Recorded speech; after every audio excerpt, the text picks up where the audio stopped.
What's up, guys? So this was one of my favorite episodes ever. I had Noah Kagan on, who has done some crazy things in the tech world. He was actually the number 4 employee at Mint. He was number 30 at Facebook. He talks about how he met Mark Zuckerberg and what it was like in the early days.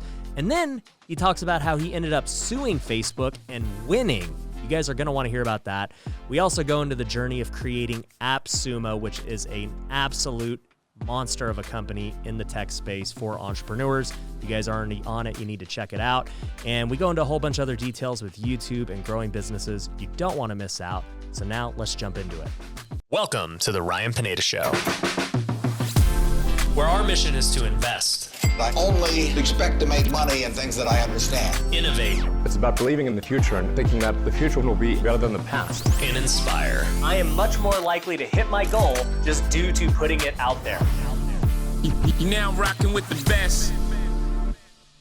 What's going on, guys? Welcome to the Ryan Pineda Show. Today, I have a very special guest. I know I say that for every guest, but this one is very special. He is really our first tech guy who's done some really cool stuff that I can't wait to hear about.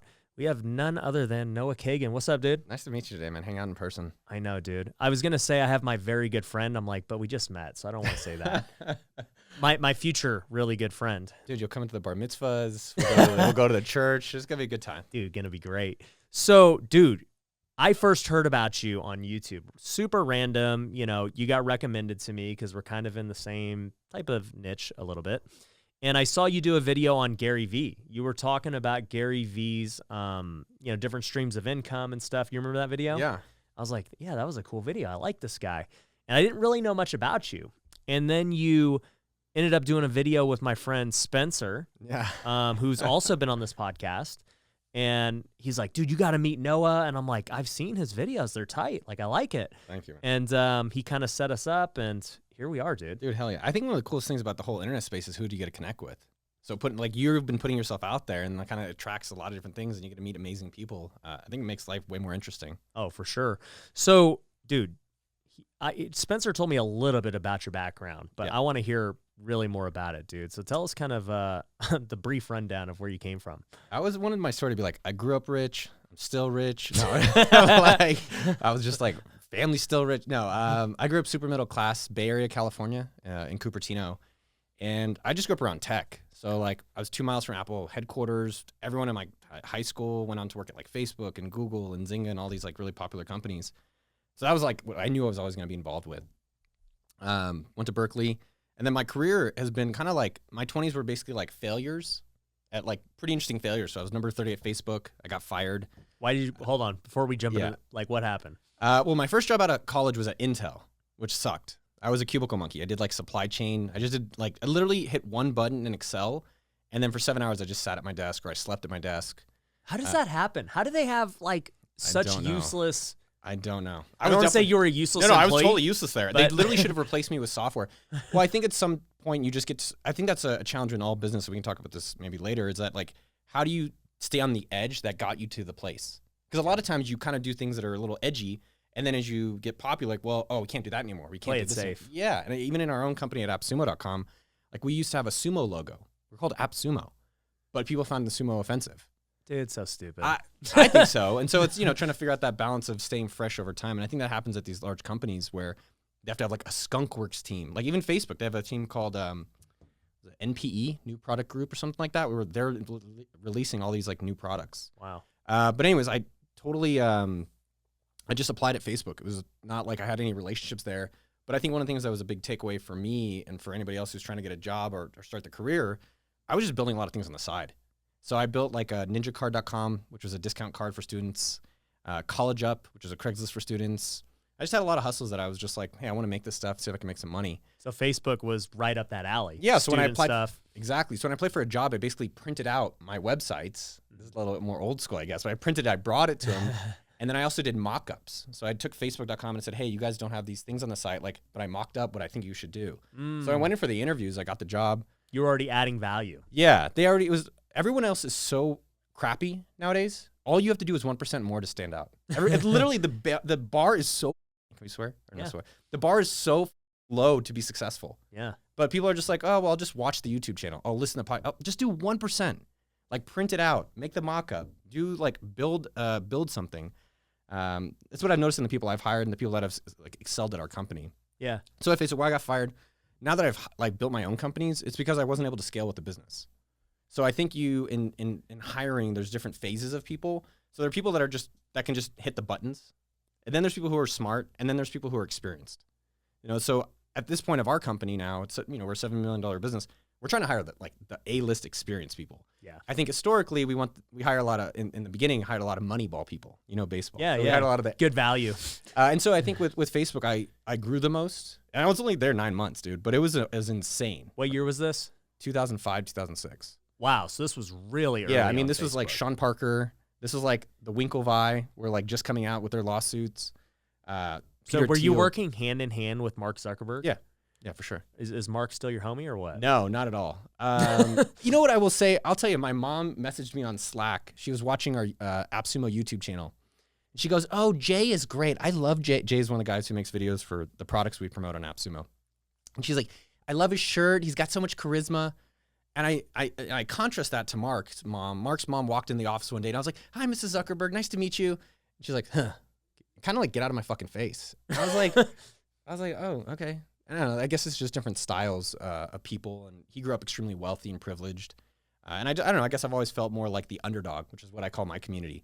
And so I think that's kind of how our company's been. And that's why I probably am not keeping in touch with Mark. Well, He's got probably other more important things to do. But yeah, I wasn't able to scale with the business. And I think deep down, I knew my dream and my goal was to always run my own show. Right. And that was very clearly Mark's show.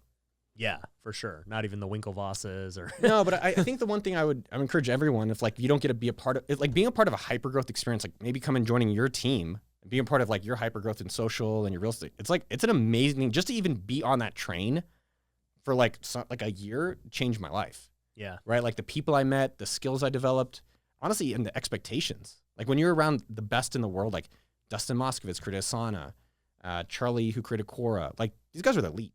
And to be even just on the bench there, I was like, all right, it just elevated me for the whole rest of my career. Yeah. You would not be where you're at today without that experience. No. I also got blessed to be born in California. If I was born in Iowa, shout out Iowa. You'd be doing corn. I'd be doing corn or I'd be doing something else. Maybe I'd try to be hustling like more like blue collar money. Yeah. But I've been lucky. I've got lucked to do the computer stuff. Yeah. And let me tell you one thing real quick. When I've gotten around other people who had other ways of doing things, that's what's opened my mind the most. So for me, to give it your Iowa analogy, in Vegas, it's not like this big tech hub, right? So when I'm looking at careers, most people in Vegas are like, oh man, I want to work at the clubs. I want to work at the strip. Like you can make a few $100,000 being a bartender. Like these are the ideas and like the level of like success people have in Vegas. I didn't even want to do that. I'm like, okay, what can I do to make even more money? So I start flipping houses, right? And for me, I was making more money than 99.9% of people. But then started hanging around with these tech guys and these social media influencers. And I'm like, holy crap, these guys are making crazy money. I mean, with tech, you're talking hundreds of millions, billions of dollars and these crazy valuations. And then you see it in crypto. You see it like all this stuff. I'm like, flipping houses is small money. Well, I think it's interesting who you text to be inspired by.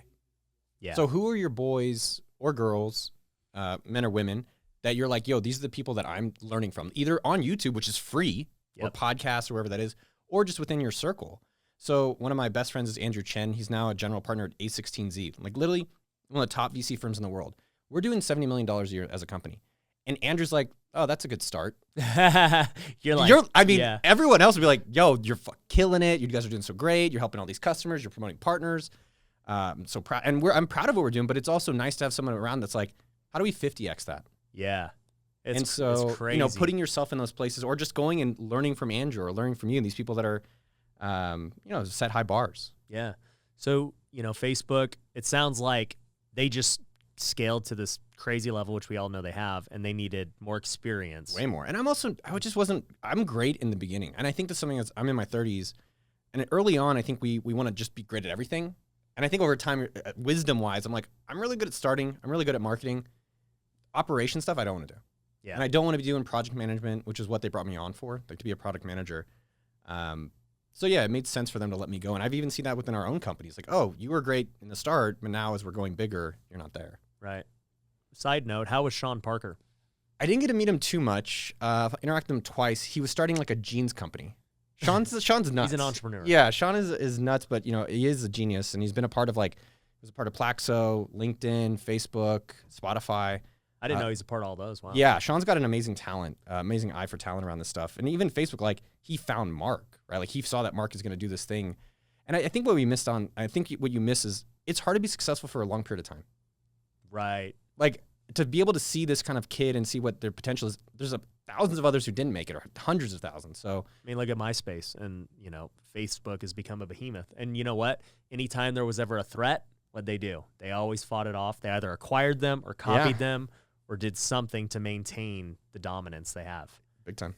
So you go from Facebook. What happens next? Well, I was depressed and it sucked. I got fired, so I was living in a house with all the Facebook engineers. So I literally got fired, went home, packed up my stuff, and moved on my friend's couch. And it was basically like 6 months of just kind of like sulking, like just kind of like feeling real sorry for myself. And I tried to do some side hustles. Like I taught business in Korea, totally random. I did consulting for a company called... My wife was born in Korea. Oh, cool. Is she Korean? Yeah. Oh, okay. She's half. I thought maybe like, that's fine. Yeah, she speaks Korean and everything. Oh, that's cool. Yeah. Man, Korean women. A whole nother story. I'm with you. Yeah. That's it. Anyways, yes. So then I think one of the things I was fortunate was that I was always like kind of making things happen on the side. So one thing that honestly changed the trajectory of my career as well is I kept hosting events. So at Intel and at Facebook, I started a group called Entrepreneur 27. You can still see this on entrepreneur27.org. And I started a conference called communitynext.com. And so what I did is I just asked my smartest friends. I was like, yo, who's impressive that you know here?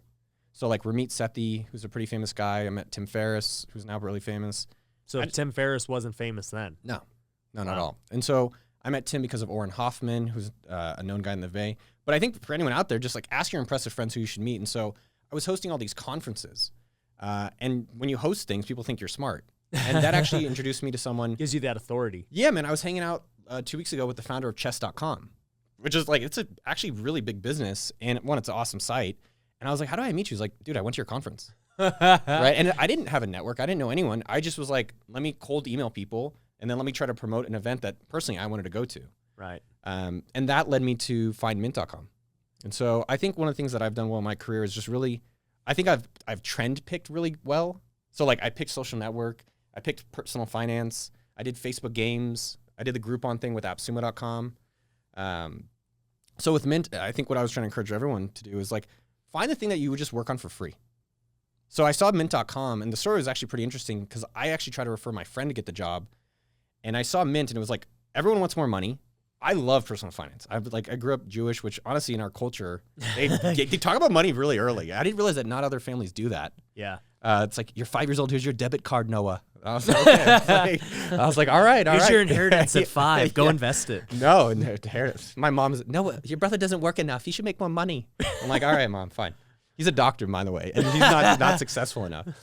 And so at Mint, I basically was like, I love money, I love finance, and it's a free product. I was like, I'm going to do whatever it takes to get this job. And so he originally rejected me. His name's Aaron Patzer. And he was like, yeah, you've never done marketing. I can't hire you for this role. And so what I said to him, and I was very proud of myself. I was like, look, I'm going to go spend the whole week and I'm going to come up with a marketing plan for what you would probably want the person to do. There's no cost to you. There's nothing. I will present the marketing plan at the end of this week and you can pay me hourly to execute it for the next 3 months if you like it. There's no downside for you.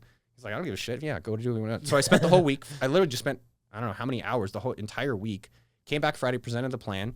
He was like, this is unbelievable. I executed the plan and then I ended up making 6 figures there and got 1% of the company. Wow. And that was after getting rejected. He's like, yo, you're not qualified for this. So I think it was just a powerful lesson for anyone out there. Like, what are you willing to do for something you want? Wow. And I was like, I'm going to do, and plus I was pissed about Facebook. I was pissed that these guys like me. No, they didn't fuck me over. They made the best decision for themselves. And then I'm like, all right, now I want to prove that I'm worthy for myself. And I thought Mint was a great product and a great opportunity to do that. So how did you exit out of Mint? What happened? Oh, well, it depends who you ask. I think I quit. They said they fired. Sounds like an entrepreneur. Yeah. No, I mean, I think it's taking responsibility for yourself. So I think a lot of people that don't get what they want blame everybody else. Yeah. It's like, all right, there's a common denominator. It's probably you. But at Mint, my goal, I think we all have dreams. My goal was always to make basically $3,000 a month and work in Thailand. That was my dream. I wanted to be on the beach. You sound like Tim Ferriss. I mean, the funny story is I moved the company to Argentina, and Tim came and hung out, and we hung out in Argentina. Nice. But yeah, it was that was the dream. It wasn't to work for someone else. It wasn't Mint as much as we were a startup. It was in a cubicle. Yeah. And I just didn't want to, I did the math at some point. I was like, all right, if Mint sells, it'll sell for 200 to 300 million maybe. Yeah. It ended up selling for 200 million. I own 1% of the company, which is pretty damn cool. That's $2 million. Yeah. But you have to realize after tax in California, that's $1 million. Yep. Plus I have to be there 4 years for the equity to vest. So now that's $250,000 a year. And so I said, hey, in this part of my life, could I be generating $250,000 a year trying to create my own company? Easily. And so in the mornings and in the lunches and at nights and on weekends, I started building Facebook games. You remember back in the day, there's like Farmville. Yeah. Yeah. So I was the largest Facebook game developer. And so. No way. So did you create Farmville? I didn't create Farmville. It's funny how the story evolves, but basically I did that and I got to $3,000 a month and I quit Mint. So that's why I quit Mint, because my side hustle. Just selling Facebook games. Well, yeah, I built these apps that were like, it was real. They were, what was the one? The one that got me started was like, you could put your like baseball team logo on your profile. Okay. Because my thought was, well, if I can put your baseball team logo, I can link it to an Amazon affiliate page saying Oakland A's fan. Yeah. So it's called Baseball Fan, and you had your profile and you link, and now you go buy on Amazon. I got some money. Okay. And then that led me to create a bunch of different apps. Naval Ravikant, who's pretty famous now, he invested in us and me. But I built like tattoos. We built Oregon Trail. We built a lot of the pretty popular Oregon Trail on Facebook. But yeah, and then I moved. My dream was to create my own company and leave. So I moved to Argentina, and was running Facebook games from Buenos Aires. So how long did you do that for? Wait, are you noticing a pattern? Yeah, I want to know. Well, let's just break it down because I think it's fascinating. A lot of times it took me a long time to figure out what I wanted to do. Right. And I think we feel guilty about that. I know I did. And I felt like a little bit ashamed. I was ashamed that I quit this Intel job. Then I got fired this Facebook job and then this Mint job. So they were all about a year. Okay. And then you did Facebook games for a year. I did Facebook games for a year. And then in Buenos Aires, I basically kind of had like a quarter life crisis where I was like, I don't play any of these games. I don't really want to be working right now. I really want to just drink wine, tango, learn how to tango dance and eat steak. Right. And then I wanted to get a little car and go camping all around South America. That was like kind of the next dream in life. Dude, would you consider yourself like a hippie? Like, what would you classify yourself as? Is that normal with tech guys? No, I mean, you guys are a different breed, dude. It's funny. It is interesting around our surroundings. So, like, I grew up in a high school where one of our guys sold $1 billion company to Cisco. My best friend is an engineer at Stripe. I mean, my other guy was like number 20 at Lyft. So, you just grow up around a certain type of thinking, maybe in the Bay Area. Okay. I think some might call me lost at that point in my life. I think I was just exploring. And I think today that's what I'm still thinking of it as. Yeah. I think I was just trying to find something that I enjoyed doing. Yeah. Like I knew at Intel, I think I was like, whoa, I definitely don't want to be in a cubicle. That like was soul sucking. At Facebook, I loved the speed and I loved the elitism, frankly, of how great everyone was there, but it wasn't mine. And I didn't feel like I could influence a lot of decisions I wanted. Mint was too corporate. And then the games thing was my opportunity. I don't encourage people to always do it this way, but it was my opportunity to finally have my own thing. Yeah. I can make money and I can start doing it whatever way I want it. But I was like, I don't want to be in the games business. Yeah. So the funny with the games business, though, you asked about Farmville. I think where I've finally found success in my career is that I am the pickaxes and shovels guy. So I'm not inventing new technology. I'm not trying to go and create an Uber, which is like pretty revolutionary at the time. I'm trying to say like, all right, Groupon is doing well. I'm going to launch like a Groupon for software, which is what Appsumo.com became. Yeah. So with the Facebook stuff, after a year, I didn't want to do that, but we realized we could do the payments for all these games. So that we could be the payments layer. And guess what? I don't have to create the game and figure out what's popular, but you create a game that's popular, you plug it in, our payments tool, and then pretty much instantly we just started printing cash. Dude. So that did awesome. All right, before we get into that, let's hear a quick word from our sponsor. One of the best ways to get off-market real estate deals is through cold calling. And if you want to reach as many people as fast as possible, then you need Batch Dialer. With their predictive dialing technology and built-in CRM, Batch Dialer is one of the top dialers in the industry. You can switch between single or multi-line dialing, as well as do voicemail drops and call recordings. And for being a listener of The Ryan Pineda Show, you'll get a 7-day free trial. Just go to batchdialer.com/Ryan. Once again, that's batchdialer.com/Ryan. One of the hardest parts about real estate investing is finding a good contractor. That's where Southwestern Custom Construction comes in. They've been doing remodels in Nevada and Arizona since 2006. As a fully licensed and bonded general contractor, they're able to help with any type of renovation, all the way from an entry-level fixer-upper to a custom luxury home. Southwestern Custom Construction specializes in working with investors. I've personally used them on many of my projects, so I know their team is legit. If you want to get a bid on a project, head over to customhomenow.com. Once again, that's customhomenow.com. One of the best ways to get off-market real estate deals is through cold calling. And if you want to reach as many people as fast as possible, then you need Batch Dialer. With their predictive dialing technology and built-in CRM, Batch Dialer is one of the top dialers in the industry. You can switch between single or multi-line dialing, as well as do voicemail drops and call recordings. And for being a listener of The Ryan Pineda Show, you'll get a 7-day free trial. Just go to batchdialer.com/Ryan. Once again, that's batchdialer.com/Ryan. Now, back to the show. All right, tell me about the payments, dude. Anytime I hear printing money, I get excited. Thank you for that word from our sponsor, by the way. They were great. They were great. I didn't know who it was. Hopefully I'm not vouching for someone who sucks. Well, Appsumo sponsored it. Yes, Appsumo.com, #1 marketplace for entrepreneurs. Check it out online. I think what was fascinating is, like, how do you get into the money stream? So I think what I've noticed from entrepreneurs, which is what I insult people who suck at business, that want it, but they just aren't willing to do the work. They either create things that are not significant enough, right? They're just creating something that people don't really need.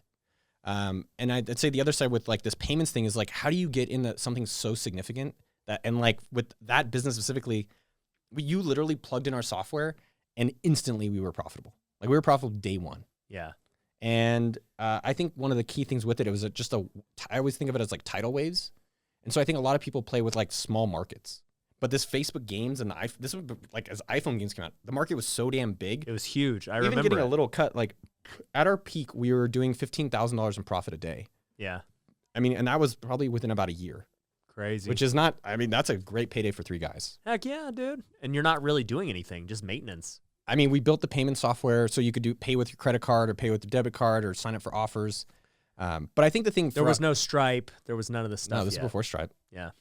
But yeah, it was a fascinating, wild ride, and I think it was amazing to be part of the tidal wave. I think the other thing I've always thought for other people is, how do you be in different categories where you connect with cool people? So being in YouTube, I'm literally getting to hang out with you and meet cool things, learn about real estate, learn about your journey in baseball. And I think with my career, I've been fortunate with that. Like at Facebook, I got to meet Mark Zuckerberg and Dustin Moskovitz. Then at Mint, I got to meet interesting people. And then in conferences. And then now in YouTube, I'm meeting all these interesting creators. Yeah. So I think for anyone out there, it's like, how do you be in, like, the space where you get to meet really interesting people too? So in the Facebook games, I met Naval Ravikant. I met the guy who founded Teachable, who I invested in. I got a return on my investment. Oh, my courses are on Teachable. Nice. Shout out Teachable, man. Yeah, so I invested in him only because he used our payment software in one of his games. Wow, that's crazy. So what happened there? My guess is you did that for a year. Was it a year? I have 9-month babies, dude. I'm a childless father. It was about a year. Actually, that story was wild. So we're doing $15,000 a day in profit for 3 people. And then one day we were in San Francisco. I remember I was in a hotel room and I got a call from a lawyer. Answered the phone. They're like, "Hey, do you have someone representing you?" I'm like, "Representing what?" They're like, "Well, your largest competitor just sued you." And we're like, "Oh, that's news." And then I turn on the computer and it turns out also that day Facebook banned us. Why? So part of the payments was you could sign up for offers. Like if you sign up for Netflix, you get 30 Farmville tokens or whatever the hell they were. In international countries, you couldn't. In international countries, you could show like gambling ads, but not in the USA. And the way our IP technology works is we accidentally showed it in the USA, the short version. Okay. And so they chose us to be banned. The short funny story of that is that we actually sued them about it for banning us, and we won the lawsuit. Against Facebook? Yeah. Wow. And you can't talk about how much you No, won? I can tell you how much. Oh, how much did you win? We got $3 million, which is not really great. Wow. We were making a shit ton of money, so I'll still take. But it was actually funny because I was so happy that day. Because again, I didn't like my part. The lesson, I think with all these business experiences, like I still get a lot of failure. Yeah. And most of my 20s felt like failure. But it was like, all right, how do I take this experience and make the next one a little better and the next one a little better? And so that experience was that I hated my partners and I hated working on games just in general and payments. Right. So I was like, how do I work with people I love in an industry doing something I'm just like, I'm going to do for the rest of my life? Right. Okay. So what next, dude? Dude, you know what happened. No, I'm just kidding. Well, I know the ending, Yeah. the current ending Damn. that you've been doing for a long time, Yeah. but I want to know the path. Yeah. So, I mean, they did all that in the same day. So basically our revenue went from 150,000 in revenue a day, 15,000 in profit to basically like, I think we lost about 90% overnight. So I was actually happy about it because I didn't want to do it anymore. And it was relieving. Gave you an excuse. You ever break up with someone? Well, you've been through it for a while, but like if you've ever broken up or you got fired or something, you're like, oh, thank God. Yeah. That was kind of that moment. I think people know the truth. Whether they want to do the hard decisions is the challenge. Yeah. No, I'm with you. I honestly, I felt that way when I retired from baseball. You know, I was at my last season in 2017. I was absolutely miserable for the first time in baseball because I was just so stressed between flipping houses and playing baseball because my house flipping business was really growing. But I didn't have it in me to quit. I was like, I'm not going to quit the team and do this. Like I'm either finishing the season and then I'm going to retire or I'm getting released. And thankfully I got released, AKA fired, and I was done. I had other teams reach out. I was like, nope. Like, I'm glad you made the decision for me. So I'm with you. Yeah, that's tough, man. I think that's a question I try to ask myself is like, what's the hard decision I'm not willing to make? Yeah. And think about that and like kind of just sit with that and different things going on. There's a good book called The Hard Thing About Hard Things. Yeah. Great book. So what happened?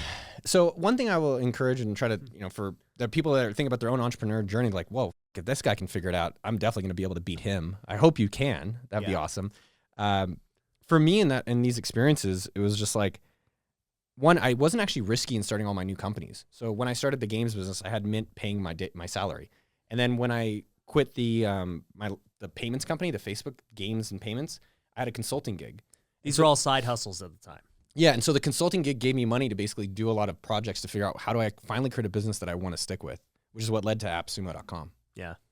So Appsumo was next. Appsumo's been Appsumo, man. It's thank God. But Appsumo started in 2010. I started in a weekend. And the whole idea was that I saw Groupon.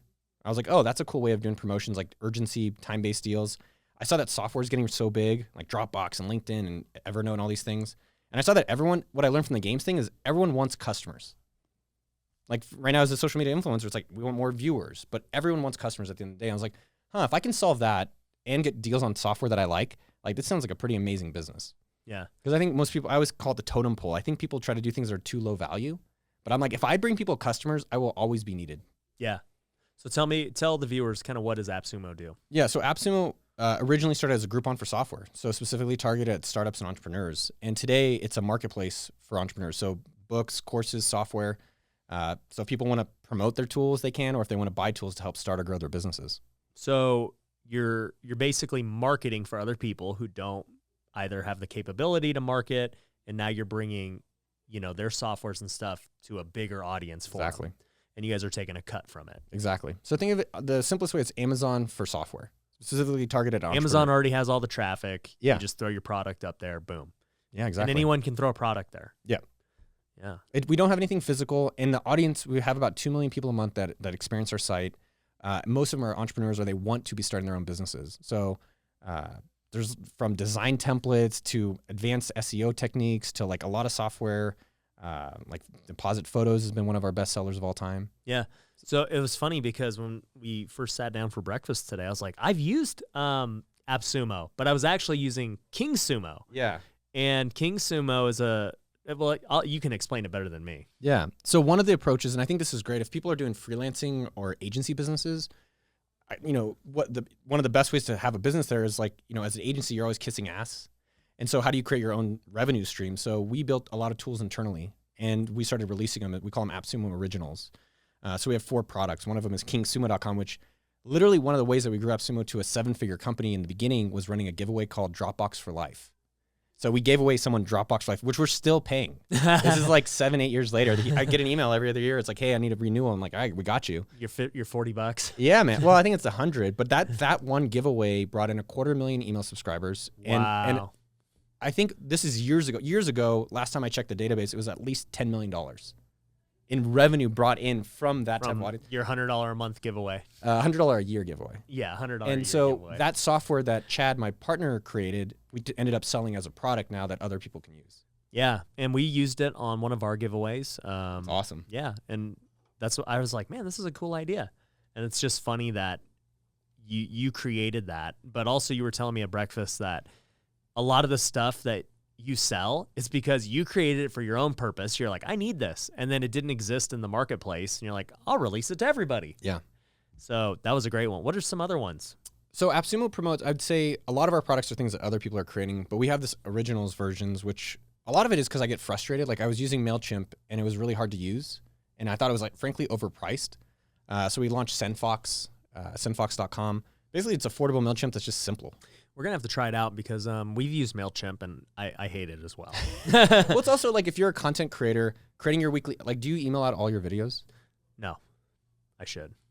That's literally probably the number one thing that's like changed the trajectory of our channel. All right, guys, you hear that? Yeah. We got to do that. Like probably 30 minutes to 60 minutes after launch, you send the email and you'll just see like the curve just changes trajectory. Huh. Trajectory, not directory. So you don't send it right when you launch it? No, I let the YouTube algorithm kind of send out notifications and get people into the channel. And then like, because then the CTR looks better. Because I think CTR sometimes gets messed up if you send it from an outside source. Mm. But anyways, you'll see like the emails when we don't send an email about one of our videos, generally has not done as well. I'm going to have to send an email every Yeah, time so do we a use video. SendFox for that. I like the other providers are fine. It was just like, I think they're overpriced for what you get. So tell me this with SendFox. We just switched from Drip to Active Campaign. What would be some benefits of SendFox over Drip and Active Campaign? I think those are great. I just think they're probably overpriced and complicated. It also depends on the need of the business. So I think if you're like for your real estate business, you have like really high value clients. Yeah. So it's not necessarily like a mass market game. So like an Active Campaign might be better for that. But I'd say honestly, most people overcomplicate stuff because they're playing business. They're not actually doing business. They're like, oh, I need to do segmentation. I need these like crazy flows. And the reality is they don't. No. They're trying to do high level stuff, which they're not at yet. No, not even close. I mean, we have a team, I don't know how big, it's like maybe like 6 people full time just doing email marketing at Appsumo. So but we're also, an 8-figure company. So that's a little bit different. I think people get too distracted versus like, hey, what are you really doing that matters? Yeah. Yeah, I'm going to definitely step up our email game. We had to. Okay, so tell me this with SendFox. Do you have to warm up the list, so it doesn't get flagged and all that stuff? Because that's kind of where we're at with Active Campaign. What's happening? I don't know. I don't know the email marketing side too much, but from what I'm told is we can't just go and blast our whole email list right away from Active Campaign. We got to kind of gradually build it up. That can be the case. It depends a lot of times on the IP address. Yeah. So if you have your own, I don't know if you have your own there with them or if it's like on a shared. And I also don't know how they do that. For us, the way that we do our email marketing, I can't speak to the Appsumo one because it's way more complicated. But as a content creator, we do 2 emails a week. When I do releases of videos on Monday, Wednesday, Friday. So on Monday, I email just people who've clicked on previous videos. Okay. So it's just like, hey, you've clicked on previous videos, checked out. And on Wednesday, I kind of have like a newsletter that's just like one of our most recent videos and then 2 things that are interesting going on with me. Okay, cool. And then that goes out to everyone. So since we're on the subject of YouTube, Appsumo, great company. Everyone definitely needs to check it out. Tell me how you got into the YouTube space. I don't know, man. I mean, even that's been an interesting journey and something we talked about. There's a book called Second Mountain, which is like when you climb to the top of the mountain and you've got to where you want to go and like, how do you figure out where to go next? So I started blogging in 2000, like long ass time ago. I've been blogging online, like before you had WordPress or any of these places to blog. And then I've just always done it. I think what I figured out about a year ago when COVID hit, kind of sounds similar to your journey. I put out a video and people were like, yo, I needed this. So you started a year ago as well. I've been doing it off and on, like YouTube. I've been doing off and on for years. But what I finally started doing recently in the past year was I started just replying to a lot of the comments. Okay. And it was just this really interesting realization of like, oh, it's not just a username. It's not just a view. It's actually like Steven. It's actually Dieter. It's actually Jan. And then starting to see that they're getting impacted by it.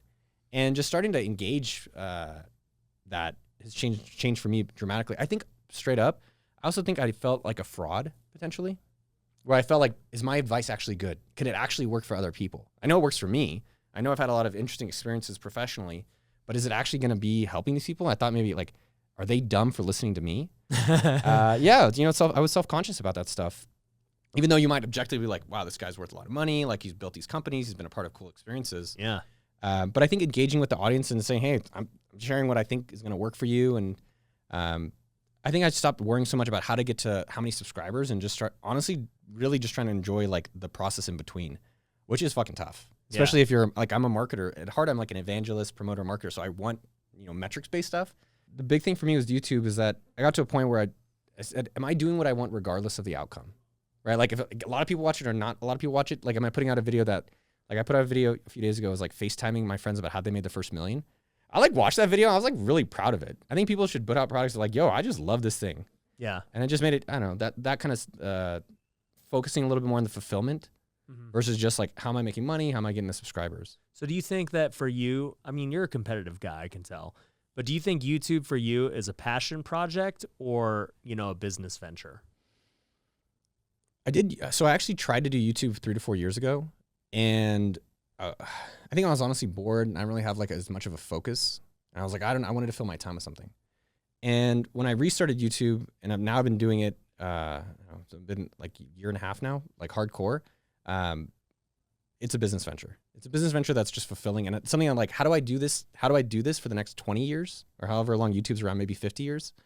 Because if you think about some of the major companies like Gary Vee or Elon Musk, like their brand is almost as big as their company brand. Yeah. And so our belief in our company is that if I can build up my brand as like kind of the business YouTube whisperer person, marketing startup guy, like I'm not finance. Yeah. I don't know finance better than Graham.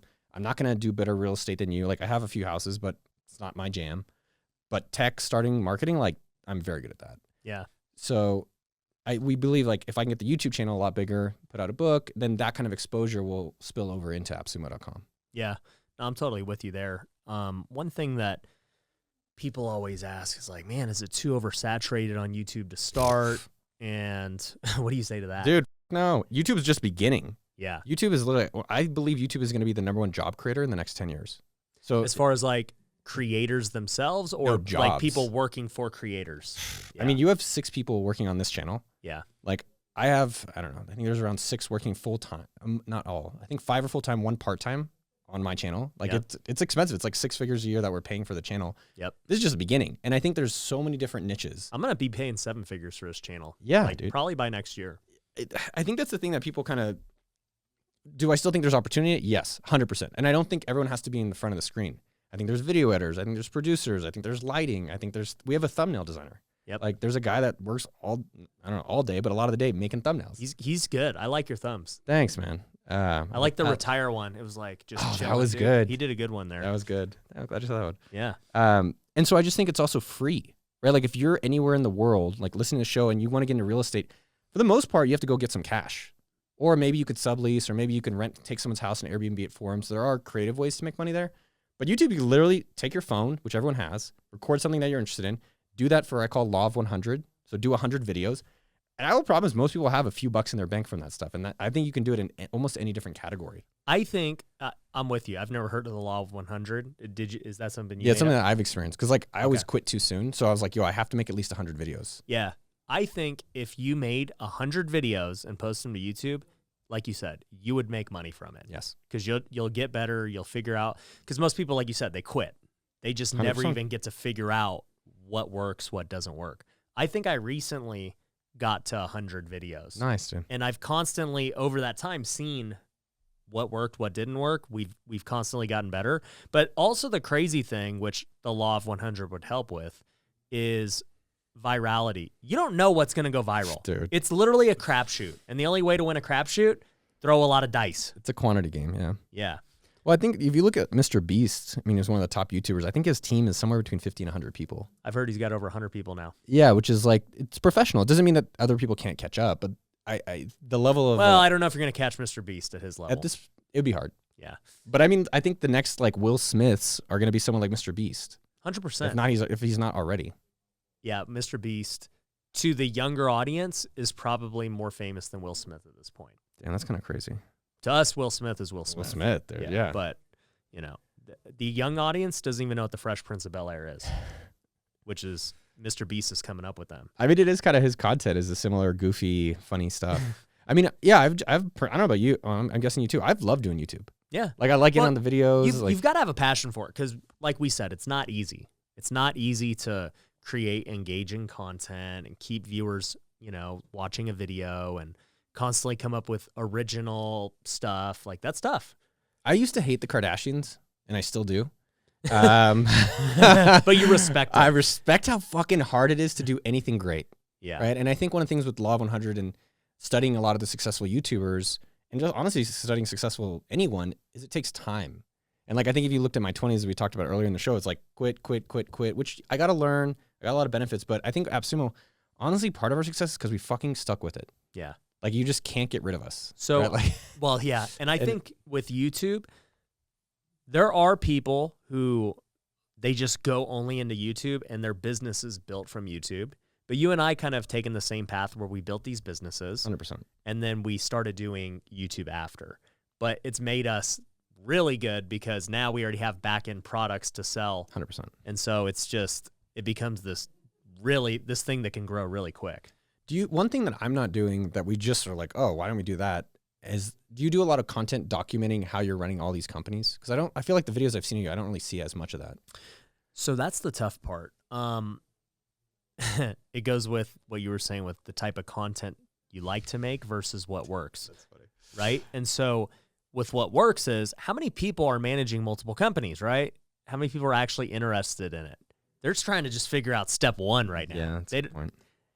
If I give them step 50, I don't know. It just, the content usually doesn't do good. Like I remember I did a video about how we hire people. Flopped. I'm like, man, I did a video about how to create a good logo for your business. Flop. Nobody cares because like they're not. But they're 11 not income streams that make $75,000 a week. Yeah, they're like, oh, I want to hear about that. You know. So, and same thing with your sumo logo. Have you ever done a video on that? No, but I've gotten the hiring one. People do a hiring video.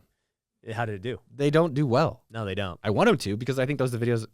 There's videos I enjoy doing, but at the end of the day, it is a customer. But here's where it actually helps is I see YouTube as, I don't want to say like as a webinar type deal, but it's more of like a basic lead funnel to get people interested in what you're doing. If I go watch your channel and I've never heard of Appsumo in my life, you're not going to tell me all about Appsumo in one video, but I'm now aware of it. Yeah. And then I can start doing some research into Appsumo, see if I want to, potentially use it. And I think that's what people do for my content. They hear a basic message and video, and then they're like, okay, how can I learn more? So they go over to Future Flipper, where is my real estate education company. They get signed up in one of my coaching, and that's where we talk about these things of, hey, here's how you hire somebody. Here's how you do branding. Here's how you do these high-level things, because that's what you're looking for. You're the 1% that actually wants it, and you're going to be super successful because we know this stuff is super important, but the general YouTube audience doesn't. Yeah, I think YouTube and the 20 years I've done online marketing is probably one of the greatest opportunities to reach audience. Like it's insane. I mean, it's reaching, like, YouTube gives me, they literally give me people for free. For free. It's insane. So I think for literally any type of business owner out there, like if you're a plumber, like if you're doing HVAC, whatever it is that's out there, you can be doing this and building up an audience to sell or just have a community that you can engage with. It's funny, I actually don't have a lot of like my own course stuff, which might be interesting. I think you have it's just different models. Yeah. But I like it. It's kind of inspiring. Like, hey, you can build up an audience and then teach them more advanced things for paid. Well, consulting. I actually like doing consulting to the right people. I don't know about you, but for me, I don't like really talking about entry-level stuff per se. That's why it's like, hey, I wrote a book. This is how you do the entry-level thing. But I do enjoy looking at somebody's business and saying, man, okay, here's how you can improve. Here's what you need to do. Okay, you're trying to scale from 10 to 50 flips a year. Here's what you got to do. Like, I've already done it. Yeah. And you could do the same with a tech company. You could do the same with marketing. You could easily look up, oh man, like this guy is not doing this, and boom, fix it. But how many of those guys are there watching your YouTube channel? There's not a lot of them. But you get the select few. They're definitely willing to pay for it, and it's honestly more fulfilling anyway, because that person's do the work. Yeah, they're gonna do it. They got skin in the game. So I love helping everyone. I love helping the beginners, and there's content based on the beginners. And then I love working more hand in hand with the advanced. The doers. Yeah, the people that are making it happen. No, I like the beginners. Not the entrepreneurs. No, the entrepreneurs piss me off. Yeah. There's a lot of consumption, which is fine, but I just like, it's just people that take action. Like that's probably some of the most rewarding stuff for me. It's like, hey, I watched Ryan's video and like I'm starting to dabble in the housing thing. Yeah, no, that's super rewarding. And look, there is nothing more rewarding in my space than watching somebody get their very first deal. And, you know, I get those DMs where they're like, dude, your content helped me get my very first deal. That's cool. You know, they didn't even buy a course or pay me, like purely based on content. She said in Venmo, like, yo, bitch, where's my Venmo request? You know, where's my referral? But then in our courses and our coaching, we get the same thing, right? And that's even more fulfilling. Like, we help them through this first deal. But it's just, I think YouTube has its limits. I guess that's the whole point, is that with content, because you asked me, you know, have you done a video like that? And I'm like, I have, and it sucked. It was the best content, far better than, here's how you know, build up your credit. This video of how to hire somebody was 100 million times more valuable. But what got more eyeballs? That's good. How do you think about your topic selection? Man, we need to do a better job because we just wing it, dude. Oh, really? Yeah. We're like, what are we filming this week? And I'm like, this happened in my life. We could film this, and we'll just do that. We need to do a far better job at researching, like, what's trending, what other creators are doing. Like what you sent me for us, we don't do that. Yeah. I mean, it's funny because I feel like there's just different levels of, like, as you experience. I'm sure, like, you had started with one camera, which is, like, I think most people miss that. They're like, oh, he's got all this stuff. It's like you started with just a camera and you. Just the phone and me. Yeah. You know, that was the first. And then I bought a camera, and spending that $800 to buy a camera, even though I had money, was still like, dude, that's a lot of money on a camera, dude. Like, a lot for something that's not proven yet. Well, as it's becoming proven. Well, it wasn't even proven. I hadn't started a YouTube yet, you know? I was filming, you'll appreciate this being a Facebook guy. I was just filming Facebook videos. That was my only social media. I'd film on my phone, like a 4-minute video. Didn't know how to edit, didn't know anything, didn't ever add any music or text. I just filmed it on my phone. Whatever mess ups I had, that's the video, baby. Post. That's cool. And so we posted on Facebook, and that's what I did for years. And then finally, when I had the revelation that YouTube was actually, like, way better than Facebook, I bought a camera. And that was, you know, then we had to edit from there. That's awesome. I mean, I think one of the things with a lot of our audience is, like, just getting started. Yeah. I think a lot of people are like, oh, I need to wait for this thing. I need to take this course. Maybe it's like, just get going. So I like that you were just kind of getting posted on that. Yeah. So, dude, you're in Austin, right? Yeah. You're single dude in Austin. Tech multi-millionaire, man. It's like a dating profile. No, I'm serious. So I've actually thought about this because I'm married 8 years, and congrats. We said that earlier, dude. And we got married when we were poor. She had just turned 21 and in school. I'm flipping couches and doing all this. Actually, I wasn't even flipping couches yet. So we didn't have money. But I've thought about that. I'm like, man, the world is so different from how we met. You know, everyone meets online now. It wasn't like that 10 years ago. Yeah. Also, too, like, I wouldn't even know what it'd be like trying to date as, like, a public type guy people know has money. Like, how is that, dude? It is funny because I definitely, I'll get, like, on the dating apps, like, oh, I know your company. Like, oh, I've watched you on YouTube. And I'm like, you don't want to create, it's flattering, and it is nice. But sometimes it creates a different, like, power dynamic that I don't think is healthy.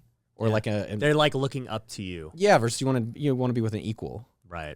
But dating is challenging. I also think more than anything, I'm not clear on what I want with that part of my life. It sounds like 20s Noah.